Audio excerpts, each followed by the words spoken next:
Perkenalkan, saya Nur Laila dari tim keperawatan anak Stikes Muhammadiyah Gombong akan menjelaskan mengenai pemeriksaan tanda dehidrasi pada anak. Pemeriksaan tanda dehidrasi pada anak menjadi penting dikuasai oleh perawat agar kita tahu derajat dehidrasi yang dialami oleh anak dan tahu penanganan segera, sehingga akan mencegah terjadinya masalah kematian pada anak. Alat yang digunakan pada pemeriksaan tanda dehidrasi pada anak meliputi timbangan, disesuaikan dengan usia anak, ya, misal untuk bayi dengan tipe platform seperti ini. Kemudian ada termometer disesuaikan dengan kebutuhan, ya, hand rub, ya. Kemudian ada juga jam tangan. Pemeriksaan tanda dehidrasi pada anak meliputi tingkat kesadaran anak, apakah anak sadar penuh, letargis atau penurunan kesadaran, mata cekung atau tidak, cubitan kulit perut kembali lambat atau kembali dengan cepat, kemudian suhu tubuh anak, berat badan anak, serta jika diberi minum apakah anak haus minum dengan lahap atau tidak bisa minum. Langkah pertama adalah melakukan cuci tangan 6 langkah, kemudian mendekatkan alat dan kita ke pasien. Assalamualaikum Ibu. Waalaikumsalam. Maaf, ini dengan pasien siapa namanya? Anak Habsi, Bu. Oh ya, tanggal lahirnya berapa? 10 Juni 2020. Oke, baik. Panggilannya siapa, Bu? Habsi.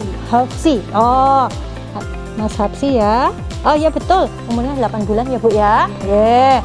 Ibu perkenalkan, saya Nurse Ella. Di sini mau memeriksa tanda dehidrasi pada anak Ibu karena menurut data anak Ibu mengalami diare ya Bu ya. Iya. Nanti dibantu ya Bu ya prosesnya. Yeah. Yang pertama kita lakukan adalah menimbang berat badan anak.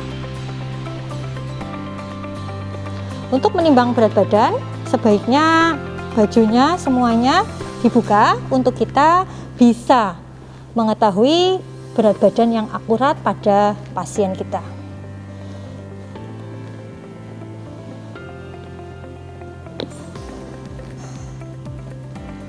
Pada anak yang mengalami dehidrasi bisa mengalami penurunan berat badan. Mas Hapsi pintar ya, ditimbang dulu. Oh ya. Oke, 8 kilo ini Bu. Oke. Pemeriksaan berikutnya adalah kita mengukur suhu. Adik Hapsi, kita ukur suhunya dulu ya. Ibu dibantu ya, kita tempel di ketiak, kemudian sambil mengukur suhu, kita ukur nadi. Pada pasien yang mengalami dehidrasi ya, tandanya adalah suhu tubuh meningkat dan nadinya, frekuensinya juga meningkat. Oke, kemudian ya ini demam ya Bu ya, 38,5 Bu. Oke. Kemudian yang perlu kita periksa adalah jika masih bayi usia kurang dari 18 bulan, kita periksa bagian ubun-ubun, apakah ubun-ubun teraba lunak dan cekung. Ya, ubun-ubun cekung itu adalah tanda dehidrasi. Kemudian kita lihat matanya cekung atau tidak di bagian kelopak ya. Mata cekung atau sangat cekung itu juga tanda dehidrasi. Kemudian kita periksa keadaan umum pasien, apakah pasien sadar.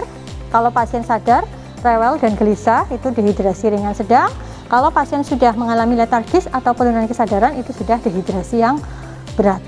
Kemudian ketika diberi minum ya, ketika pasien misalkan sudah mulai minum air putih, kita berikan minum seperti ini. Apakah anak minum dengan lahap, jadi seperti ngoyok atau nguber ini minumnya kalau kita lepas, atau kita tanya kepada ibu, apakah adik Hapsi minta minum terus Bu, menyusu terus, seperti itu? Bisa minum? Bisa minum apa menyusu terus selama sakit ini? Ya. Oke, kemudian setelah itu kita memeriksa adalah cubitan kulit perut. Perut kita buka, cara mencubitnya adalah secara vertikal di samping kanan atau kiri dari umbilikus. Kita cubit perlahan, terus kita lepaskan. Ya. Apabila cubitan ini kembali dengan cepat, maka tidak ada tanda dehidrasi. Apabila dicubit kemudian kembali lambat, artinya lambat itu kita melihat ada kerutan di sekitar cubitan.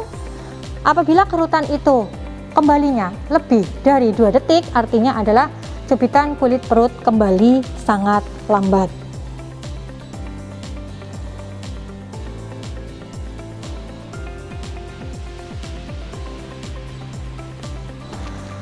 Pada anak, ya, derajat dehidrasi pada anak dibagi menjadi 3, derajat dehidrasi berat, derajat dehidrasi sedang, dan ringan. Untuk derajat dehidrasi berat itu apabila ada 2 tanda atau lebih pada anak, meliputi anak letargis atau penurunan kesadaran, kemudian mata cekung, cubitan kulit pelut kembali sangat lambat, dan anak sudah tidak bisa minum. Untuk dehidrasi ringan sedang, ada 2 tanda atau lebih, meliputi mata cekung, cubitan kulit perut kembali lambat, anak haus minum dengan lahap, cubitan kembali lambat.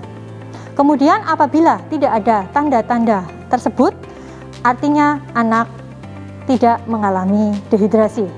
Apabila anak mengalami tanda dehidrasi berat, maka perlu segera diberikan cairan rehidrasi berupa cairan parenteral dengan infus. Apabila anak mengalami dehidrasi derajat ringan atau sedang, itu kita bisa berikan rehidrasi secara oral, bisa dengan air putih, air minum, air susu, ataupun oralit.